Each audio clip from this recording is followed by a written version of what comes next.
Hello friends, welcome to my YouTube channel study bus. I hope आप सभी अच्छे होंगे, खैरियत से होंगे। तो आज की इस वीडियो में हम पॉलिटिकल साइंस की भारतीय राजनीति और सरकार का की यूनिट 2 को डिस्कस करेंगे, जो कि बीए प्रोग्राम सेकंड सेमेस्टर के लिए है। हमारी यूनिट 2 का नाम है राज्य निर्माण और राष्ट्र निर्माण, रियासतों का एकीकरण एवं राज्यों का भाषाई आधार पर पुनर्गठन। मतलब राज्यों का निर्माण और राष्ट्रों का निर्माण कैसे कैसे हुआ था, इन सब के बारे में हम पढ़ेंगे। और रियासतों का एकीकरण मतलब पहले रियासतें थी तो उनको कैसे एकीकृत किया गया, उनको कैसे एक करके राज्यों का निर्माण किया गया। और राज्यों का भाषाई आधार पर पुनर्गठन मतलब राज्य जो बनाए गए उनका आधार भाषा को बनाया गया कि भाषा के आधार पर राज्य बनाए गए हैं, बनाए जाएंगे, उसके बारे में हम इसके अंदर पढ़ेंगे। तो हम शुरू करते हैं इसका पहले इंट्रोडक्शन। गांधी जी सहित अन्य नेताओं द्वारा सामान्य तौर पर यह स्वीकार कर लिया गया था कि आज़ाद भारत अपनी देश की सीमा को भाषा के आधार पर निर्धारित करेगा।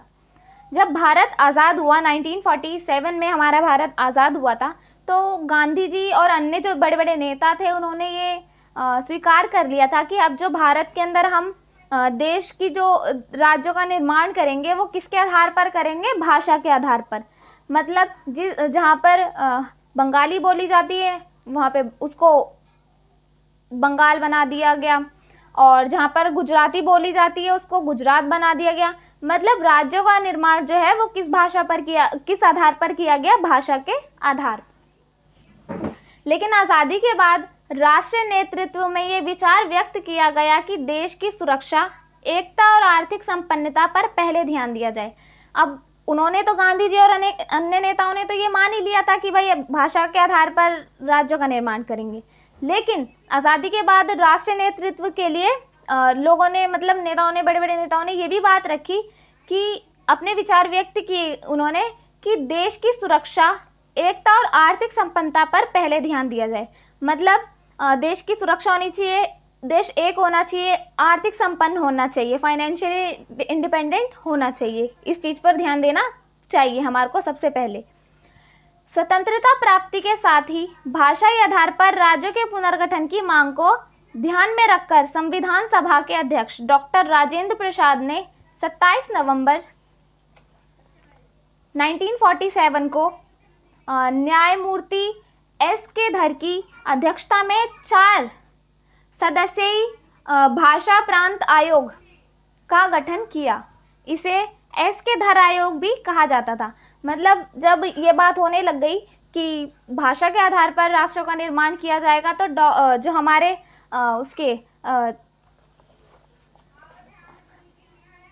हमारे संविधान सभा के जो अध्यक्ष थे डॉक्टर राजेंद्र प्रसाद, उन्होंने 27 नवंबर 1947 को न्यायमूर्ति S.K. धर की अध्यक्षता में 4 सदस्यीय भाषा प्रांत आयोग का गठन किया।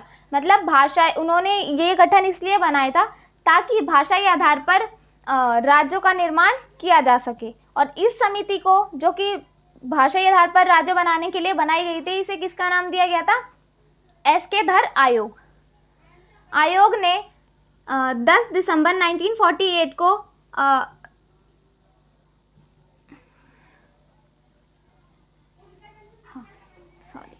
राज्य ने 10 दिसंबर 1948 को प्रस्तुत की गई अपनी रिपोर्ट में भाषा की जगह प्रशासनिक, भौगोलिक, वित्तीय एवं विकास के आधार पर राज्यों के पुनर्गठन का सुझाव दिया। अब जब ये गठन तो बन गया, लेकिन इन्होंने अपनी पहली रिपोर्ट कब प्रस्तुत की, 10 दिसंबर 1948 को। और इन्होंने इस रिपोर्ट के अंदर क्या बात कही कि भाषा की जगह कि राज्यों का निर्माण भाषा के आधार पर ना करके प्रशासनिक, भौगोलिक, वित्तीय एवं विकास के आधार पर राज्यों का पुनर्गठन का सुझाव दिया। मतलब कि राज्यों का निर्माण किस आधार पर होना चाहिए, प्रशासनिक, भौगोलिक, वित्तीय आधार पर। इससे अत्यधिक असंतोष फैल गया। परिणाम स्वरूप कांग्रेस द्वारा दिसंबर 1948 में एक अन्य भाषाई प्रांत समिति का गठन किया गया। अब जब ये बात इन्होंने रखी अपना मतलब इन्होंने इस आधार पर राज्य के निर्माण की बात करी, इस आयोग ने, S.K. धर आयोग ने जब ये बात रखी, प्रस्ताव रखा, तो लोगों के मतलब असंतोष फैलने लग गया, अत्यधिक इससे असंतोष फैलने लग गया। अब जब ज़्यादा असंतोष फैलेगा तो सरकार को कुछ ना कुछ तो कदम उठाना पड़ेगा। तो इसके परिणाम स्वरूप कांग्रेस द्वारा दिसंबर 1948 में एक अन्य भाषाई प्रांत समिति का गठन किया गया। मतलब उस वाली समिति को हटा दिया गया, एस.के. धर आयोग को हटा दिया गया और एक नई समिति का गठन किया गया। इसमें जवाहरलाल नेहरू, वल्लभ भाई पटेल और तारामैया शामिल थे। मतलब ये जो गठन बना था इसके अंदर 3 मेन लोग थे जो कि शामिल थे। उसमें कौन कौन थे? जवाहरलाल नेहरू, वल्लभ भाई पटेल और तारामैया, जिसे जेवीपी समिति के रूप में जाना जाता है। और जब ये समिति बना ली इन्होंने, जिसके अंदर मुख्य 3 थे, इसको किस नाम से जाना जाता है? जेवीपी समिति के नाम से जाना जाता है या इसके रूप में जाना जाता है। जेवीपी समिति ने अपनी रिपोर्ट अप्रैल 1949 में पेश की। अब जेवीपी समिति तो बन गई, अब उन्होंने अपनी मतलब राज्यों का निर्माण किस आधार पर होना चाहिए, उन्होंने अपनी रिपोर्ट प्रस्तुत की। कब? अप्रैल 1949 में। इस बात को औपचारिक रूप से अस्वीकार कर दिया गया कि राज्यों के पुनर्गठन का आधार भाषा होनी चाहिए। मतलब इन्होंने इस बात को बिल्कुल नकार दिया कि राज्यों का जो गठन है वो भाषाई आधार पर होना चाहिए। वो इस बात के बिल्कुल खिलाफ थे कि राज्यों का गठन भाषा के आधार पर नहीं होना चाहिए।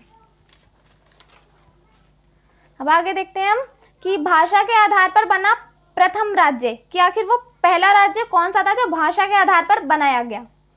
तो तेलुगु भाषियों के लिए भाषा के आधार पर अलग राज्य के गठन की मांग का समर्थन करते हुए पोट्टी श्रीरामुलु ने आमरण अनशन शुरू कर दिया। अब जो तेलुगु भाषी थे लोग, उनके लिए मतलब उन्होंने अपने एक अलग राज्य, भाषाई राज्य की मांग करी और इसका समर्थन किसने किया? पोट्टी श्रीरामुलु ने किया। और इन्होंने इसके समर्थन करने के लिए क्या किया?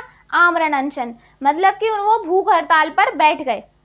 उन्होंने क्या किया? अपनी मतलब उनकी जो मांग थी उसको पूरा कराने के लिए क्या? आमरण अनशन, मतलब भूख हड़ताल पर बैठ गए, जिनकी 56 दिनों के बाद 15 दिसंबर 1952 को मृत्यु हो गई। अब वो आमरण अनशन पर तो बैठ गए, लेकिन 15 दिन के बाद उनकी मौत भी हो गई अनशन के कारण। फलस्वरूप प्रधानमंत्री जवाहरलाल नेहरू ने तेलुगु भाषियों के लिए अलग राज्य आंध्र प्रदेश का गठन की घोषणा कर दी। अब जब वो जो हमारे पोट्टी श्रीरामुलु थे, उन्होंने अनशन के दौरान वो खत्म हो गए, उनकी डेथ हो गई, वो अब रहे नहीं। तो जो हमारे प्रधानमंत्री जवाहरलाल नेहरू थे, उन्होंने क्या कहा कि भाषाई आधार पर एक अलग राज्य बनाया जाएगा। कौन सा राज्य बनाया गया फिर? आंध्र प्रदेश। उन्होंने इस बात की घोषणा कर दी थी कि आंध्र प्रदेश की घोषणा कर दी थी कि अब ये तेलुगु भाषियों के लिए अलग से राज्य है, जिसका गठन 1 अक्टूबर 1953 को किया गया। और ये जो पहला आंध्र प्रदेश जो अलग राज्य बना, कब बना? 1 अक्टूबर 1953 को। ये भाषाई आधार पर गठित होने वाला प्रथम राज्य था। मतलब पहली आयोग बना, कैंसिल हो गया, दूसरा आयोग बना, उसके दौरान भी तेलुगु भाषियों के लिए उन्होंने अलग राज्य की मांग कर दी, लेकिन फिर भी कुछ नहीं हुआ। लेकिन जब उन्होंने आमरण अनशन किया पोट्टी श्रीरामुलु ने, तब उन्होंने अपनी मांग तक वो पहुंच पाए कि उनकी मांग पूरी हो गई। और ये भाषाई आधार पर होने वाला प्रथम राज्य था जो भाषा के आधार पर गठित हुआ था। तेलुगु भारतीयों के लिए पृथक राज्य के गठन के पश्चात अन्य भाषियों द्वारा अलग अलग राज्य की मांग तेज हो गई। अब जैसे ही तेलुगु लोग भारतीयों की जैसी मांग पूरी हो गई, वैसे ही अलग अलग क्षेत्रों के लोगों ने अब भाषाई आधार पर अलग अलग राज्य की मांग करना शुरू कर दिया कि भाषा के आधार पर हमारे को अलग अलग राज्य प्रदान किया जाए। जिस पर विचार के लिए 1953 में न्यायमूर्ति फजल अली की अध्यक्षता में 3 सदस्यीय राज्य पुनर्गठन आयोग गठित किया गया। अब जब ये बात होने लग गई कि हर कोई अलग अलग राज्य की भाषाई आधार पर मांग कर रहा था, तो इस विचार के जिस पर मतलब 1953 में न्यायमूर्ति फजल अली की अध्यक्षता में 3 सदस्यीय राज्य पुनर्गठन आयोग का गठित किया गया। इसके सदस्य के एम पणिकर तथा हृदयनाथ कुंद्रू थे। मतलब इसके जो वो थे सदस्य, वो किनको बनाया गया? एम पणिकर तथा हृदयनाथ कुंद्रू। इस आयोग ने 30 दिसंबर 1955 को अपनी रिपोर्ट केंद्र को सौंप दी। मतलब जब ये आयोग बन गया तो इसने 30 दिसंबर 1955 को अपनी रिपोर्ट केंद्र को सौंप दी, केंद्र को दे दी। इस आयोग ने राष्ट्रीय एकता, प्रशासनिक और वित्तीय व्यवहार्यता, आर्थिक विकास, अल्पसंख्यक हितों की रक्षा तथा भाषा को राज्य के पुनर्गठन का आधार बनाया। अब इस आयोग ने भाषा को तो बनाया ही आधार कि भाषा के आधार पर तो होना चाहिए, लेकिन सिर्फ भाषा के आधार पर नहीं होना चाहिए। इन्होंने ऐसा कहा कि सिर्फ भाषा के आधार पर नहीं, उसमें राष्ट्रीय एकता होनी चाहिए, प्रशासनिक और वित्तीय व्यवहार्यता होनी चाहिए, आर्थिक विकास होना चाहिए और अल्पसंख्यकों के हितों की रक्षा होनी चाहिए। आयोग ने एक भाषा का एक राज्य के सिद्धांत को अस्वीकार कर दिया। मतलब अब जो ये आयोग था हमारा, इसने क्या करा कि जो एक राज्य और एक भाषा का जो सिद्धांत था उसे अस्वीकार कर दिया कि एक भाषा एक राज्य नहीं होना चाहिए। आयोग ने सलाह दी कि मूल संविधान के राज्यों के 4 श्रेणी को समाप्त कर 16 राज्य और 3 केंद्र शासित प्रदेशों का गठन किया जाना चाहिए।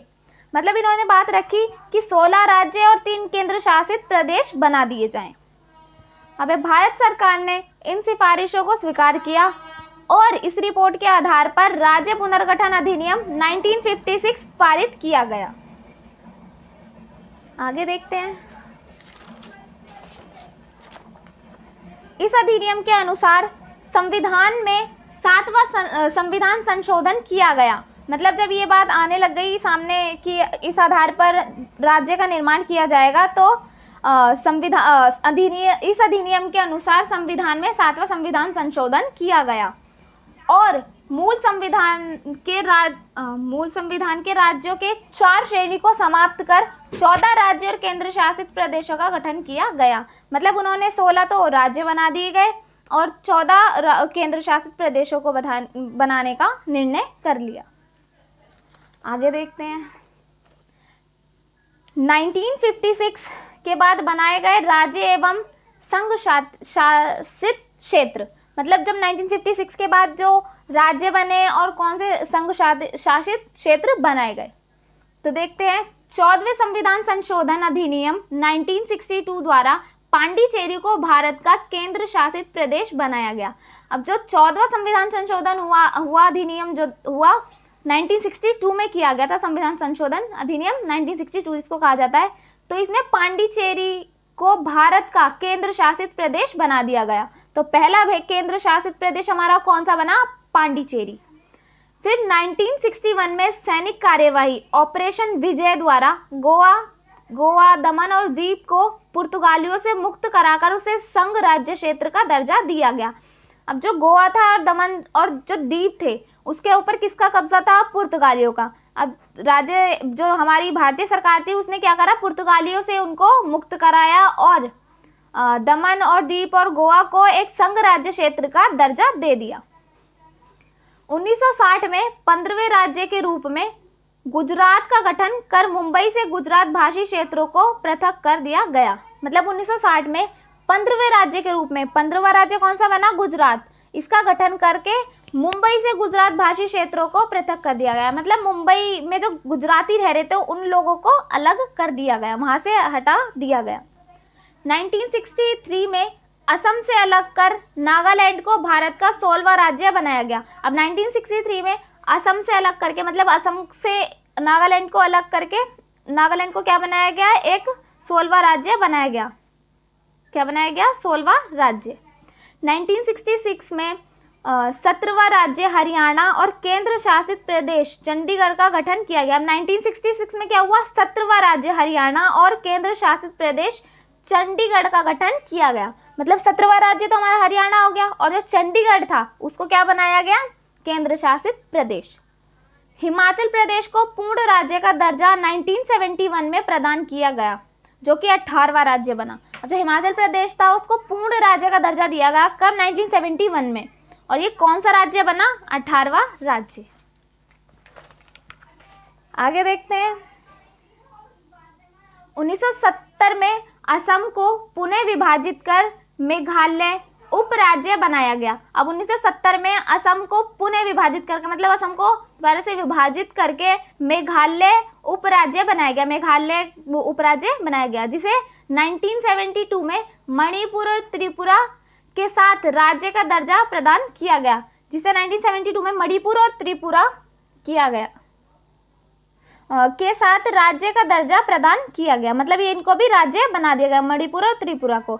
मणिपुर 19वां राज्य बना, त्रिपुरा 20वां राज्य बना और मेघालय 21वां राज्य बनाया गया। 36वें संविधान संशोधन अधिनियम 1975 के द्वारा सिक्किम को भारतीय संघ का पूर्ण राज्य बना दिया गया।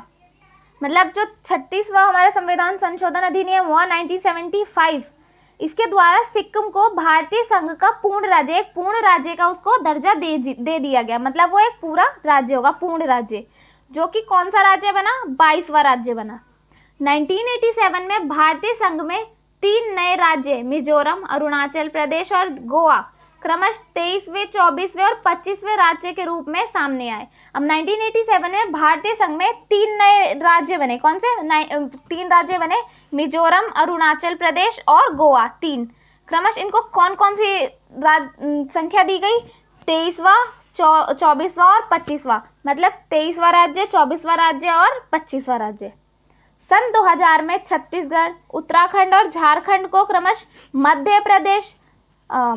मध्य प्रदेश, बिहार राज्य से अलग कर नए राज्यों के रूप में मान्यता दी गई। मतलब मध्य प्रदेश और बिहार से अलग करके, छत्तीसगढ़ को और उत्तराखंड को मध्य प्रदेश और बिहार से अलग करके नए राज्य के रूप में मान्यता प्रदान की गई। इनको एक नया राज्य बनाया गया। ये तीनों राज्य भारतीय संघ के 26, 27, 28वें राज्य बने। कौन कौन से बने? 26, 27 और 28। कौन कौन से राज्य थे वो? छत्तीसगढ़, उत्तराखंड और झारखंड। इन्हें किससे अलग किया गया था? मध्य प्रदेश और बिहार राज्य से। आंध्र प्रदेश से अलग कर तेलंगाना को 29वें राज्य का दर्जा जून 2014 में दिया गया था। अब जो आंध्र प्रदेश से तेलंगाना को अलग कर दिया गया, आंध्र प्रदेश से तेलंगाना को अलग करके उसको 29वां राज्य बनाकर उसको 29वां राज्य का दर्जा दिया गया। और ये दर्जा कब दिया गया? 2014 में। 31 अक्टूबर 2019 में जम्मू कश्मीर राज्य का पुनर्गठन जम्मू और कश्मीर तथा लद्दाख नामक 2 संघ राज्य क्षेत्र बना दिए। मतलब 31 अक्टूबर 2019 में जम्मू कश्मीर राज्य को पुनर्गठन कर जम्मू और कश्मीर अलग तथा लद्दाख नामक 2 संघ राज्य क्षेत्र बना दिए गए। मतलब इनको अलग कर दिया गया, जम्मू को अलग कर दिया गया, कश्मीर को अलग कर दिया गया और लद्दाख को अलग कर दिया गया और इनको क्या बना दिया गया? संघ राज्य क्षेत्र बना दिया गया। अतः वर्तमान में 28 राज्य व 9 केंद्र शासित प्रदेश हैं। अगर हम वर्तमान की बात करें तो हमारे पास अब भारत के पास 28 राज्य हैं और 9 केंद्र शासित प्रदेश हैं। मतलब केंद्र शासित प्रदेशों का मतलब होता है कि हर राज्य की अपनी एक अलग सरकार होती है, लेकिन जो केंद्र शासित प्रदेश होते हैं उनका डायरेक्टली केंद्र सरकार का उन पर अधिकार होता है। वो अपनी कुछ भी कानून, कुछ भी बात अपनी उन राज्यों के ऊपर रख सकते हैं। तो आज की वीडियो हमारी यहीं पर ख़त्म हुई। ज़्यादा लेंथी मैंने वीडियो बनाई नहीं, क्योंकि जितना आना है पेपर में उतना ही करेंगे। ज़्यादा लंबी वीडियो करके आपका भी टाइम जाना है और आपको फिर ज़्यादा कंफ्यूज भी हो जाओगे कि इतना ज़्यादा हम कैसे करेंगे। तो आज की वीडियो यहीं ख़त्म करते हैं। आई होप आपको वीडियो पसंद आएगी। ज़्यादा से ज़्यादा शेयर करें, सब्सक्राइब करें एंड लाइक करें मेरी वीडियो को। Thank you for watching.